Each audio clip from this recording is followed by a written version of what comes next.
IRDA ने अपने हालिया फैसले में कहा है कि कंपनियां बिना मंजूरी के प्रोडक्ट लॉन्च कर सकती हैं, यानी यूज़ एंड फाइल का जो फार्मूला होता है।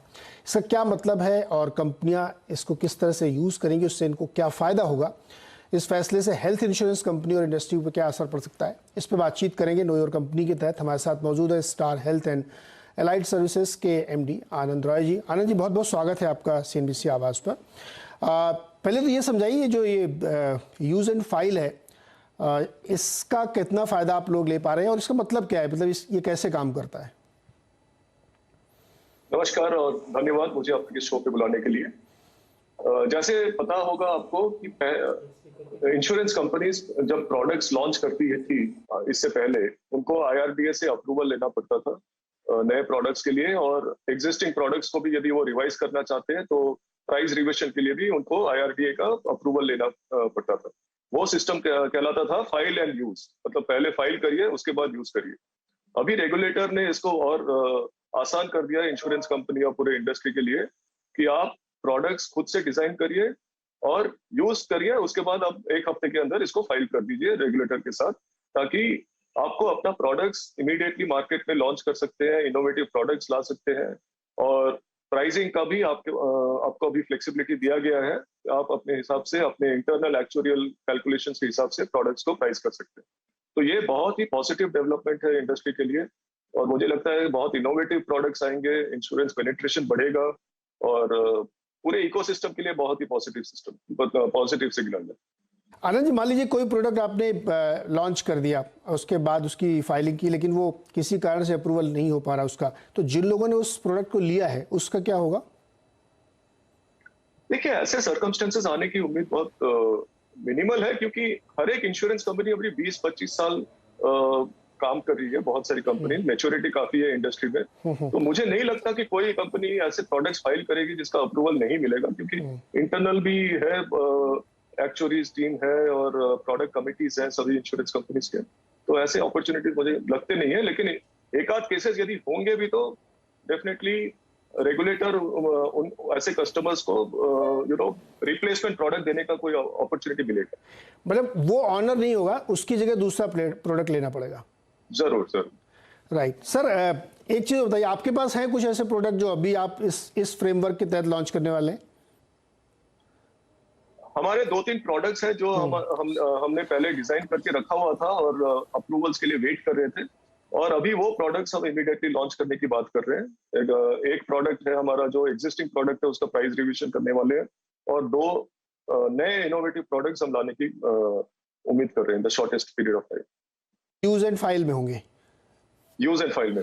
ओके सर, बीच में बहुत सारी आनंद जी खबरें चल रही थी कि कुछ बीमारियों को कंपनियां उससे बाहर रख रही हैं, जिसमें एक खास तौर पे कैंसर का एक बड़ा विवाद चला था कि वो अलग विशेष परिस्थितियों में होगा तो ही शायद कवर होगा। इस पर कुछ क्लैरिटी देंगे आप हेल्थ इंश्योरेंस की कंपनीज की तरफ से? देखिए, हर एक कंपनी अपना खुद का अंडरराइटिंग नॉर्म्स बनाती है और उसके हिसाब से कस्टमर्स को पॉलिसी इशू करती है। हमारी कंपनी में, मैं स्टार हेल्थ की बात करूं तो हमारी कंपनी में बहुत सारे प्रोडक्ट्स हैं जो प्री एग्जिस्टिंग डिजीज भी कवर करते हैं। तो जिनका एग्जिस्टिंग कैंसर का कोई कैंसर सर्वाइवर्स हैं या फिर कार्डियक पेशेंट्स हैं, हार्ट पेशेंट्स और डायबिटिक पेशेंट्स हैं, उनके लिए भी स्टार हेल्थ के पास प्रोडक्ट्स है। तो बाकी कंपनीज का क्या अंडरराइटिंग गाइडलाइंस है वो मैं बता नहीं सकता, लेकिन हमारी कंपनी सभी के लिए प्रोडक्ट्स हमने डिजाइन किया हुआ है। इस बारे में कोई गाइडेंस तो नहीं है इरडा की तरफ से? कोई नए रूल्स चेंज हो रहे हैं जिसकी वजह से ये चर्चा में बहुत ज्यादा आ रहा हो कि प्री एग्जिस्टिंग है तो उसमें कुछ दिक्कत होगी? नहीं, ऐसा कुछ गाइडेंस नहीं है। हर एक कंपनी को फ्रीडम है कि वो अपना अंडरराइटिंग डिसीजंस खुद बनाए, और कस्टमर्स को बेसिकली इरडा चाहती है कि ज्यादा से ज्यादा इंश्योरेंस का पेनिट्रेशन हो, प्रोडक्ट्स सभी सेगमेंट्स ऑफ द सोसाइटी के लिए बनाया जाए, और स्पेशली टायर 2, टायर 3 और छोटे टाउन्स में भी इंश्योरेंस का पेनिट्रेशन बढ़े। ओके आनंद जी, अब थोड़ा फाइनेंशियल की तरफ आते हैं। आपका कंबाइंड रेशियो है इस वक्त जो है 98% और क्लेम रेशियो 68%। इस पे थोड़ा सा हमें गाइडेंस देंगे, बताएंगे, क्योंकि क्वार्टर देखिए तो इसमें चेंज है काफी बड़ा। हाँ जरूर। तो जैसे आप पिछले साल was a very challenging year, FY22 Covid के कारण हमारी कंपनी का कंबाइंड रेशियो काफी बढ़ गया था, लॉस रेशियो स्पेशली। तो Q4 में हमने देखा कि नॉर्मलाइजेशन आ रहा है, क्लेम्स, कोविड के क्लेम्स कम होते जा रहे थे, और हम अभी अप्रैल मई में भी देख रहे हैं कि क्लेम्स रेशियो अभी थोड़ा नॉर्मल हो गया है।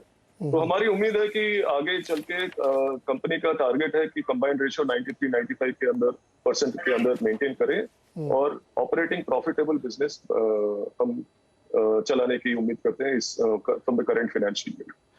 अब गाइडेंस दे सकते हैं कितना हो सकता है ये, क्योंकि अब वो प्री कोविड वाला तो लेवल थैंक गॉड कि नहीं हो रहा है। हालांकि बीच बीच में कुछ खबरें सुनाई पड़ती हैं कि मुंबई वगैरह में कुछ केसेस बढ़ रहे हैं, लेकिन मैं अगर उसको एक नॉर्मलाइजेशन में मान लूँ, न्यूट्रल रहूँ, तो किस तरीके से आप क्लेम रेशियो अपना देख रहे हैं FY23 में? देखिए, कोविड के पहले हमारे कंपनी का क्लेम रेशियो बिटवीन 62 to 63% हमारा हुआ करता था। हमारी उम्मीद है कि इस साल भी वैसे लेवल पे वो आ जाएगी वापस, इस लेवल पे आ जाएगी। ओके। दूसरा सर, आपने एजेंसी लेवल पे बहुत सारा काम होता है, और आपका जो मैं पढ़ रहा था, आपका रेवेन्यू करीब 80% उसके थ्रू ही आता है। इसमें बहुत सारे इश्यूज ये खड़े होते हैं कि हॉस्पिटल के साथ टाई अप एजेंसीज का, या कई बार होता है कि नहीं है और पेशेंट अलग से कर रहा है। इसको कैसे आप लोग सेटल करते हैं, क्योंकि कई बार लोगों के पास कंज्यूमर कंप्लेंट भी आती है इस तरीके की? जरूर। देखिए, पिछले साल कोविड के कारण क्लेम्स भी काफी एलिवेटेड थे, बहुत सारे डिस्टर्बेंस भी थे इकोसिस्टम में। आपको पता है कि हॉस्पिटल्स में सब बेड्स भरे हुए थे, लोगों को हॉलवेज में, होटल्स में भर्ती किया जा रहा था ट्रीटमेंट्स के लिए। लेकिन स्टार हेल्थ जो हमारी कंपनी है, हमारे नेटवर्क में 13,500 से ज्यादा हॉस्पिटल्स हमारे नेटवर्क में हैं। हमारे कस्टमर्स इन सारे हॉस्पिटल्स में जाके कैशलेस फैसिलिटी ले सकते हैं। इनके अलावा जो नेटवर्क पे नहीं है हॉस्पिटल्स, वहां पे भी कस्टमर्स को जाने की पूरी इजाजत है, रिटेल कस्टमर्स की, और वो वहां पे जाके अपना ट्रीटमेंट्स ले सकते हैं और रीइंबर्समेंट के लिए हमारी कंपनी को बिल सबमिट कर सकते हैं। ओके।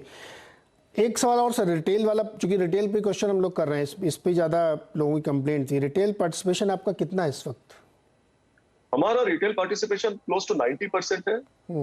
हम एक रिटेल ओरिएंटेड कंपनी है, बहुत सारे रिटेल प्रोडक्ट्स हमने डिजाइन किया है। हमारे जो एजेंट्स हैं, जैसे आपने बताया सही, 5 लाख से ज्यादा एजेंट्स हमारे सिस्टम में है जो मार्केट करते हैं हमारे प्रोडक्ट्स को। तो 90% हमारा बिजनेस रिटेल से आता है, बाकी 10% हमारा ग्रुप कस्टमर्स है, हमारे ग्रुप कस्टमर्स है जो largely small and medium enterprises है। लार्ज कॉर्पोरेट्स का पोर्टफोलियो हमारा कम है। ऐसा क्यों है? क्या वो ज्यादा प्रॉफिटेबल नहीं है कॉर्पोरेट वाला पोर्टफोलियो? हाँ, आपने सही कहा, कॉर्पोरेट पोर्टफोलियो प्रॉफिटेबिलिटी के हिसाब से बहुत ही अट्रैक्टिव नहीं है हेल्थ इंश्योरेंस कंपनीज के लिए। तो इसीलिए हमने डिसाइड किया है कि इस सेगमेंट पे हम थोड़ा कंजर्वेटिव जाएंगे। स्मॉल एंड मीडियम एंटरप्राइजेस में हम थोड़ा एग्रेसिवली काम कर रहे हैं, और रिटेल तो हमारा मेन स्टे है, 90% बिजनेस वहीं से आएगा। राइट। आनंद जी, एक इंडस्ट्री क्वेश्चन है कि अभी भी हेल्थ इंश्योरेंस का जो पेनिट्रेशन है वो बहुत ही कम है इंडिया में, और ये एक चिंता की बात भी है। लेकिन सवाल इससे एम्बेडेड ये है कि इतने महंगे प्रीमियम हो रहे हैं आजकल, काफ़ी बढ़े पिछले 1-2 साल में, और इतने कॉम्प्लेक्स प्रोडक्ट बनाए जा रहे हैं कि जिससे पेनिट्रेशन में दिक्कत आ रही है। आप इससे एग्री करते हैं या डिसएग्री करते हैं? देखिए, पेनिट्रेशन लेवल्स पिछले 2-3 सालों में काफी बढ़ा है, और इस पैंडेमिक के कारण जो हेल्थ इंश्योरेंस का अवेयरनेस जो क्रिएट हुआ है पूरे सोसाइटी में, उसके कारण भी पेनिट्रेशन बढ़ेगा। लेकिन ये हेल्थ इंश्योरेंस का प्रॉब्लम नहीं है, ये पूरे इंश्योरेंस इंडस्ट्री का प्रॉब्लम है कि पेनिट्रेशन लेवल्स बहुत कम है इंडिया में, और इसको बढ़ाना हम सभी का रिस्पॉन्सिबिलिटी है। इसके लिए बहुत सारे एफर्ट्स लिए जा रहे हैं, नए चैनल्स, नए products, simple products, affordable products, इसके ऊपर भी काम हो रहा है, और मुझे लगता है कि ये ग्रो करता जाएगा। नहीं आनंद जी, आपकी इस बात सही है, जो कि कोविड टाइम में लोगों की अवेयरनेस, जिसको आप कह रहे हैं, उसको कह रहा हूँ मजबूरी, डर वो था जिसकी वजह से उन्होंने खूब सारे लिए। लेकिन इंडस्ट्री की जो बात आपने कही, उसमें मैं जानना चाहता हूँ कि सिंप्लिसिटी कितनी है, कितना ईजी प्रोडक्ट आप लेके आए, समझने में हो, क्योंकि जब क्लेम करने आदमी जाता है तो उसको बहुत सारे चीज़ें बताई जाती है कॉम्प्लेक्सिटीज़ की, वो ईजी कैसे कर रहे हैं इंडस्ट्री के लोग? एक हमने स्टैंडर्डाइज्ड प्रोडक्ट लॉन्च किया था, आरोग्य संजीवनी बोल के, जो हर एक कंपनी का सेम फीचर्स होगा उस प्रोडक्ट में, सिर्फ प्राइस डिफरेंस होगा, और कस्टमर वो स्टैंडर्ड प्रोडक्ट ले सकता है, ताकि उसमें कोई कॉम्प्लिकेशंस नहीं, बहुत ही स्टैंडर्ड प्रोडक्ट है। तो ऐसे इनिशिएटिव्स रेगुलेटर ने भी लिया है, इंडस्ट्री ने भी लिया है, ताकि कस्टमर्स को कोई प्रॉब्लम ना हो। ज्यादा और भी बहुत सारे किस्म के प्रोडक्ट्स हैं, हम कस्टमर को एजुकेट करने की कोशिश करते हैं। जब भी एक नया पॉलिसी सेल्स होता है तो एक्सप्लेन किया जाता है कि फीचर्स क्या है। लेकिन देखिए, इंडिया में अभी भी इंश्योरेंस पेनिट्रेशन बढ़ रहा है दिन पे दिन, सालों एवरी ईयर। लेकिन जब तक ये पेनिट्रेशन और ये हॉस्पिटल मैनेजमेंट एक सिस्टम के अंदर नहीं आएगा, ये पेनिट्रेशन लेवल थोड़ा ये प्रोडक्ट थोड़ा कॉम्प्लिकेटेड ही रहेगा। सर, ये आपने जो कहा कि हॉस्पिटल मैनेजमेंट एक सिस्टम के अंदर नहीं है, इसका क्या मतलब है? देखिए, अभी है कि हॉस्पिटल्स पे ये इकोसिस्टम डिपेंडेंट है इंश्योरेंस। तो हॉस्पिटल्स के साथ टाई अप करके, हॉस्पिटल्स के साथ रेट फिक्स करके और हॉस्पिटल्स के और सर्विसेज को इम्प्रूव करना इंश्योरेंस कंपनी का रिस्पॉन्सिबिलिटी है।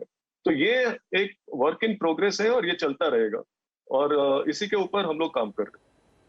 क्या इसको ऐसे भी समझ सकते हैं कि अगर इंश्योरेंस आपने कराया तो पहले पूछ लिया जाता है कि आपका इंश्योरेंस है कि नहीं है, कितने का है, सम एश्योर्ड कितना है आपका, उसी हिसाब से फिर बिलिंग की जाएगी? ये एक समस्या भी है। देखिए, मैं इसको जनरलाइज नहीं करना चाहता, लेकिन समस्या तो है। बहुत सारे हॉस्पिटल्स बहुत ही एथिकल काम करते हैं, और बहुत सारे हॉस्पिटल्स हैं जहाँ पे थोड़ा बहुत ऐसे इश्यूज भी आते हैं हमारे पास। इसीलिए हमने पिछले साल जब ये कोविड के टाइम पे हमने मिसयूज देखा कि बहुत बढ़ गया था, हमने क्लोज टू 1000 हॉस्पिटल्स को हमने डीलिस्ट भी किया है हमारे नेटवर्क से, क्योंकि रॉन्ग प्रैक्टिसेस हो रहे थे। तो ऐसा इश्यूज, ऐसे चैलेंजेस आते रहते हैं, और हमारी एफर्ट्स रहती है कि इसको मिनिमाइज किया जाए। करेक्ट सर, मैं ये नहीं कह रहा हूँ कि आप खुल के बताएं, लेकिन चूंकि आपसे बेटर कोई समझ नहीं सकता, क्योंकि बिल लेके तो मैं आपके पास जाता हूँ, फिर पता लगता है कि नहीं इसमें तो बहुत प्रॉब्लम है, इसमें ये अलग है, ये अलग है, ये अलग है। तो इसलिए मैंने ये सवाल पूछा था कि ये जो कोहेसिवनेस होनी चाहिए वो शायद मिसिंग है थोड़ी सी। Right sir? बहुत एफर्ट्स लिए जा रहे हैं। जैसे जनरल इंश्योरेंस काउंसिल है हमारा, सभी इंश्योरेंस कंपनीज उसमें मेंबर है। तो काउंसिल की तरफ से और हॉस्पिटल की तरफ से हम लोग डिस्कस कर रहे हैं, ताकि ये जो फ्रिक्शन पॉइंट्स है कस्टमर्स के एक्सपीरियंस का, इसको कैसे मिनिमाइज किया जाए। ये सभी का, it's in the best interest of everybody, insurance company, also the hospital network. Right sir, एक लास्ट क्वेश्चन सर, वो जो जन आरोग्य आप पॉलिसी बता रहे थे, जो सिंपल सी एकदम, वो बिकी कि नहीं बिकी? खूब बिकती है कि नहीं बिकती? हो नहीं बिकती? नहीं, आरोग्य संजीवनी वो पॉलिसी है, बिकती है। It is more targeted towards the middle income और मिडिल इनकम सेगमेंट। जो अफोर्ड कर सकते हैं वो थोड़ा कॉम्प्रिहेंसिव प्रोडक्ट्स को प्रेफर करते हैं, जहाँ पे कवरेज और भी ज्यादा है और जहाँ पे बेनिफिट्स बेटर है। ओके आनंद जी, बहुत बहुत शुक्रिया, और बहुत सारी चीज़ें हमने आपसे जानी पूछी, और चूंकि लोग ऐसे सवाल पूछना चाहते हैं, इसलिए इस शो का प्रॉमिस यही है कि हम आपकी जो कंपनी है, मतलब हमारे इन्वेस्टर्स की जो कंपनी, उसके बारे में सारी कुछ पूछेंगे उसके मैनेजमेंट से। बहुत बहुत शुक्रिया आनंद जी हमारे साथ, और बहुत शुभकामनाएं अगले क्वार्टर्स के लिए आपको। धन्यवाद, थैंक यू सो मच। एक छोटा सा ब्रेक।